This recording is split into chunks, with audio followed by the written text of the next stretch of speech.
Well mga kapopong, kumusta? Anyway, isang breaking news muna tayo mga kapopong at pag-usapan muna natin itong nangyayari sa Japan kahapon, ha?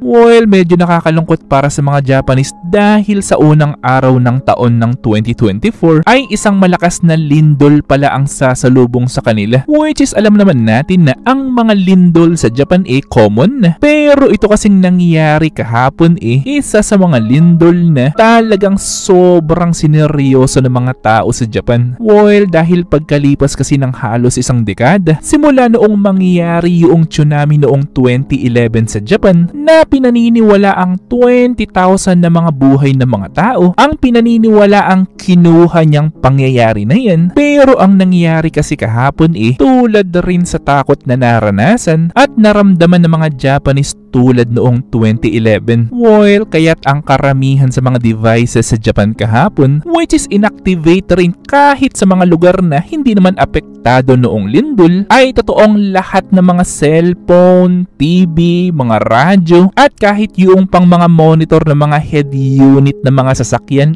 ang lahat ng mga yan ay pinadalhan rin ng warning ng Japan Meteorological Agency patungkol hindi lamang sa lindol na nagaganap sa mga bahagi sa Japan kahapon, kundi most especially sa expected na height o taas ng tsunami na pwedeng maganap ulit sa ilang bahagi doon. Well, kaya't kung hindi ako nagkakamali, ay 3 meters o 3 metrong taas ng alon ang winarning sa mga tao doon, which is yung eksaktong record naman ng taas ng alon na rumagasa kahapon na na-record ay halos 1.2 meters sa Toyama at 0.6 naman doon sa Sado, na kung babalikan naman natin yung nangyari noong 2011 sa Japan ay kung hindi ako nagkakamali and also correct me if I'm wrong ay halos 40 meters naman ang maximum na taas noong alon na na-record nila doon. Pero kung i-compare naman natin yung nangyari noong 2011 sa nangyari sa Japan kahapon ay syempre masasabi natin na talagang natuto na talaga ng husto ang mga Japanese sa experience nila noong 2011. At kung 20 mil na mga katao ang sumakabilang buhay noon ay ang current report naman kahapon sa Japan isang tao lang ang na-report na sumakabilang buhay. Pero sabihin man natin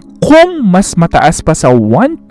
meters na alon ang naganap kahapon, na sabihin man nating 5 meters and up pa ang naganap kahapon, ay still posibleng konti lang pa rin talaga ang sumakabilang buhay dahil una, nag-warning agad ang gobyerno ng Japan na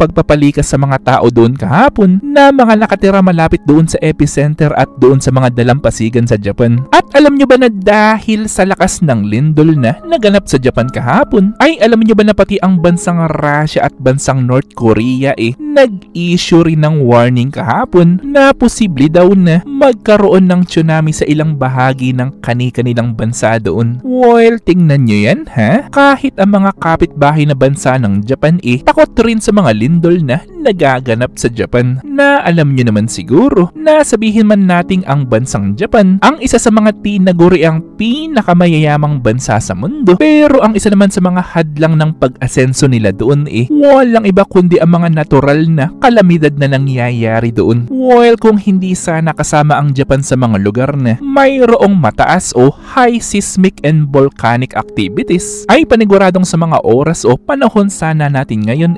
sobrang taas ng palitan ng lapad dahil sa taas ng ekonomiya ng bansang Japan. Pero ang isa kasi sa mga bagay na hindi natin maitatanggi sa Japan kahit noon pa man, ay sabihin man kasi nating grabe ang pinsala na idinudulot ng mga lindol doon, pero yung pinsala na yan hindi nila yan pinatatagal at talagang inaayos agad nila. Well, kaya't asahan nyo pagkalipas lamang ng ilang araw ngayon at kahit sabihin man natin na hindi pa humingi ng tulong itong bansang Japan sa mga kaibigang bansa nito, ay totoong i-expect nyo na maibabalik o maaayos agad nila yan ng sobrang bilis at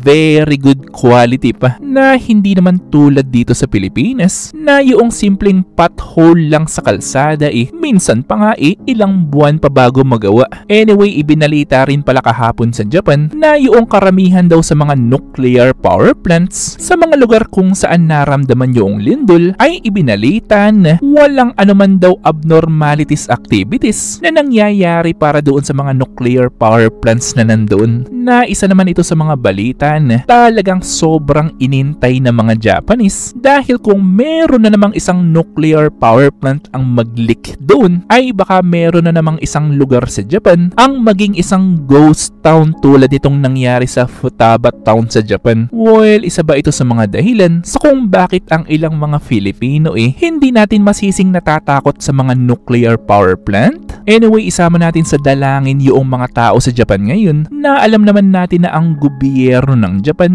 sobra-sobra rin ang itinutulong sa bansa nating Pilipinas. At para doon sa mga OFW natin na nasa Japan ay lagi rin po kayong mag-ingat dyan at lagi rin po kayong kasama sa aming dalangin.